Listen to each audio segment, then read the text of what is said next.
je vais vous décrire le système nerveux. Nous allons voir une partie des 31 nerfs rachidiens. Nous allons montrer en détail les 12 paires de nerfs crâniens. Puis nous allons nous attarder un petit peu sur la moelle épinière et sur son fonctionnement et les départs de nerfs. Et enfin, nous ferons un petit focus sur un nerf périphérique et comment il est composé. Alors, pour ce qui concerne l'encéphale, je mettrai dans la description une vidéo qui décrit précisément toute la partie encéphale, sachant qu'on s'était arrêté sur le tronc cérébral, que l'on voit ici en vert, et que donc dans cette vidéo, on va commencer à s'intéresser à la suite. Donc du tronc cérébral, on passe à la moelle épinière. Cette moelle épinière, qui est le lieu de départ des nerfs périphériques, on va la regarder maintenant en détail sur cette vue. Donc la moelle épinière fait en gros 45 cm de long pour un adulte de taille moyenne, avec 1 cm de diamètre. Elle est située dans le canal rachidien et elle est le lieu des neurones et des cellules gliales. Elle est composée de matière blanche, qui est en périphérie, qui contient les axones, les neurones sensoriels et des neurones moteurs. Elle est aussi composée d'une matière grise, qui se situe dans la partie intérieure. C'est le lieu où se trouvent tous les corps cellulaires neuronaux, et c'est le lieu où l'information est traitée. Et on va avoir au centre, ici, le canal épendyle, lieu de production du liquide cérébrospinal. Et ce que l'on peut observer maintenant, c'est que de chaque côté, il y a systématiquement deux départs de racines rachidiennes. Donc on voit ici la racine postérieure. Donc là on se situe bien à l'arrière, si je dézoome un peu. On a bien ici le dos, et donc on est sur une partie postérieure. Et bien sûr, on aura la même chose ici pour la partie antérieure. Donc partie antérieure, partie à information sortante pour la partie motrice, et du coup la partie postérieure, ce seront des informations entrantes, donc toutes les informations sensitives et sensorielles. On va maintenant détailler le système sympathique. Alors sur ce schéma, on peut voir le fonctionnement général du système sympathique. On va retrouver ici le tronc sympathique. Donc ce tronc sympathique, si on veut le situer, on va voir sur cette vue, ce sont ces liaisons. Nous avons ici les ganglions sympathiques. Et le tronc sympathique, c'est tout ce qui va être en violet. Voilà. Donc on a une chaîne de chaque côté du rachis qui va comme ça descendre jusqu'en bas. Et donc si je reprends le schéma, on va avoir du coup ce système sympathique qui généralement, on peut le voir, est orienté sur les principes qu'on appelle lutte ou fuite, qui est prêt à réaction au stress pour pouvoir agir fortement. Tous ces termes ici l'indiquent. Et en fait, nous aurons des neurones préganglionnaires qui vont se situer dans la moelle épinière. Ces neurones préganglionnaires vont après communiquer au niveau du ganglion vers un neurone postganglionnaire à travers une synapse qui lui-même va innerver les cellules cibles, ce qu'on verra tout à l'heure dans la description des 31 paires de nerfs rachidiens.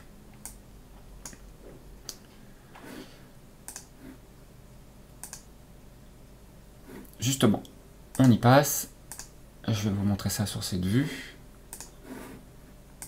Donc, on va avoir en départ, on va retrouver du coup le ganglion spinal, par exemple, qui se situe sur la branche postérieure.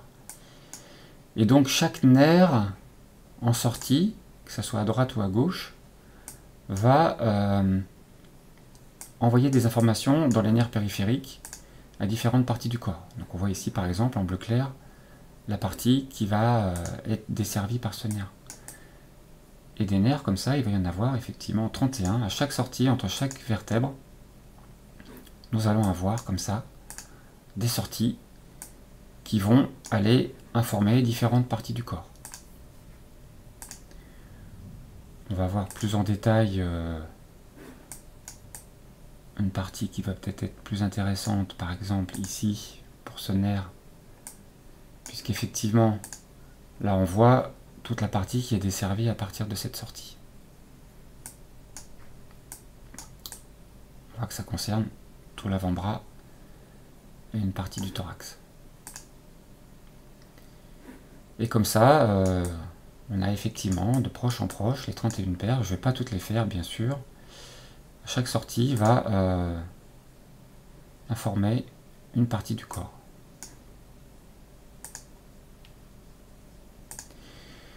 Par exemple ici. Et maintenant, si on descend un peu plus, on va retrouver le nerf sciatique. Un nerf très important dont on parle souvent, qui lui, voilà, va informer toute la partie basse des membres inférieurs. On va aussi montrer une autre partie, je pense que c'est celle-ci. On va se retrouver, voilà, à correspondre avec toute une jambe, par exemple, pour la partie gauche. Je vais faire un petit focus sur cette vue-là, sur un nerf du système parasympathique qui donc prend naissance dans le crâne, pour montrer comment il peut irradier une bonne partie du corps. Il s'agit du nerf vague. Alors, il prend naissance dans le bulbe rachidien.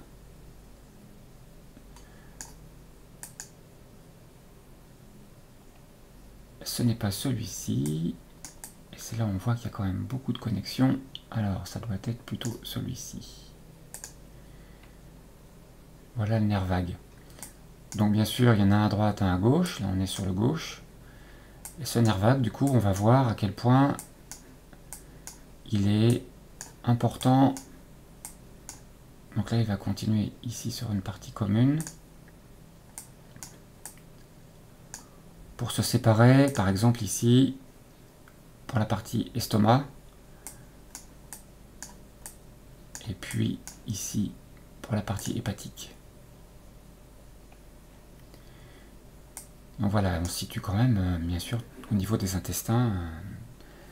Donc ce nerf vague qui communique dans les deux sens, un nerf très important dans la physiologie. Nous allons passer maintenant au système parasympathique. Donc toujours suivant cette petite vue, on voit maintenant que le système parasympathique envoie des informations à partir du tronc cérébral principalement. Donc des 12 nerfs crâniens que nous allons décrire maintenant.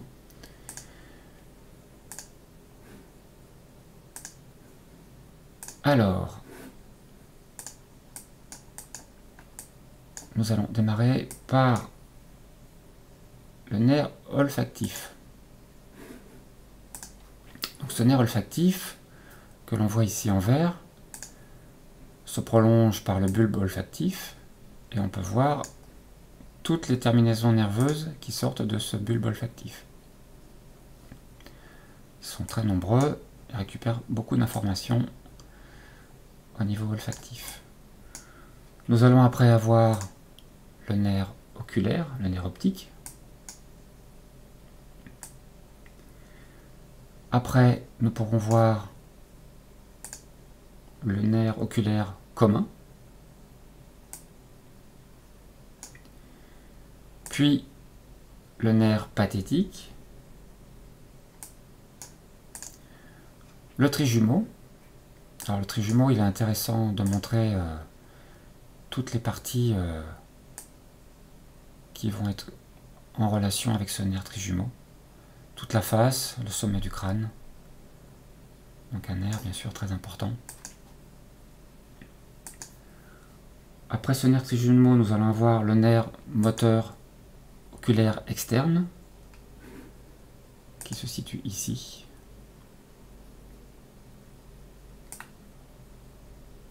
Puis nous allons avoir le nerf facial qui se situe ici. Donc ce nerf facial, là aussi, on va voir les parties concernées en bleu. Nous allons avoir le nerf auditif qui est celui-ci.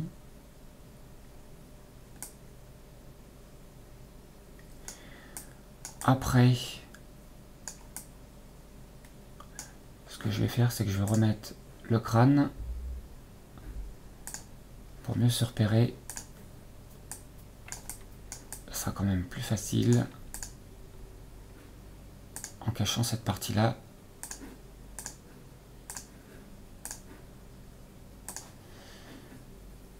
Voilà, quand même mieux pour se repérer au niveau du crâne. Donc nous allons avoir le nerf glossopharyngien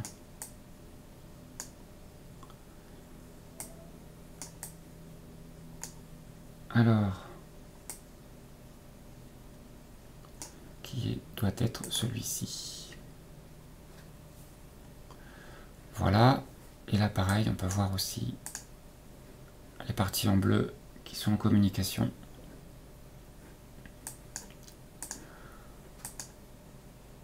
Après, nous allons avoir le pneumogastrique, le nerf vague dont nous avons déjà parlé, hein, qui se trouve ici. Voilà pour le nerf vague. Le nerf spinal, qui doit être celui-ci. Il faut que je zoome un peu plus. Voilà pour le nerf spinal, qui du coup descend dans toute cette partie rose. Et enfin, nous avons le grand hypoglosse, qui est ce nerf-là. Voilà pour nos 12 paires de nerfs crâniens. Nous allons terminer par les nerfs périphériques. Donc ici, c'est une coupe qui montre un nerf périphérique. En fait, un nerf périphérique, c'est avant tout la réunion de beaucoup de cellules nerveuses, donc de nerfs secondaires, qu'on peut voir ici dans chaque partie verte. Donc nous avons une enveloppe extérieure pour le nerf périphérique et nous avons aussi des enveloppes intermédiaires pour chaque regroupement de nerfs. Et sur cette vue, nous allons montrer deux caractéristiques. Donc, en fait, un nerf, c'est un groupement de neurones. On voit ici, par exemple, un neurone avec son enveloppe extérieure en vert. En bleu, donc en vert sélectionné, nous avons la gaine de myéline. Et comme c'est un neurone afférent, nous avons le corps cellulaire du neurone qui apparaît ici. À la différence de ce regroupement de nerfs ici, où là nous allons retrouver aussi la gaine de myéline. Par contre, comme ce sont des neurones efférents, nous n'avons pas de corps cellulaire. Et bien sûr, tout ceci est vascularisé avec parties veines et artères, comme toute partie vivante du corps. Voilà pour cette description.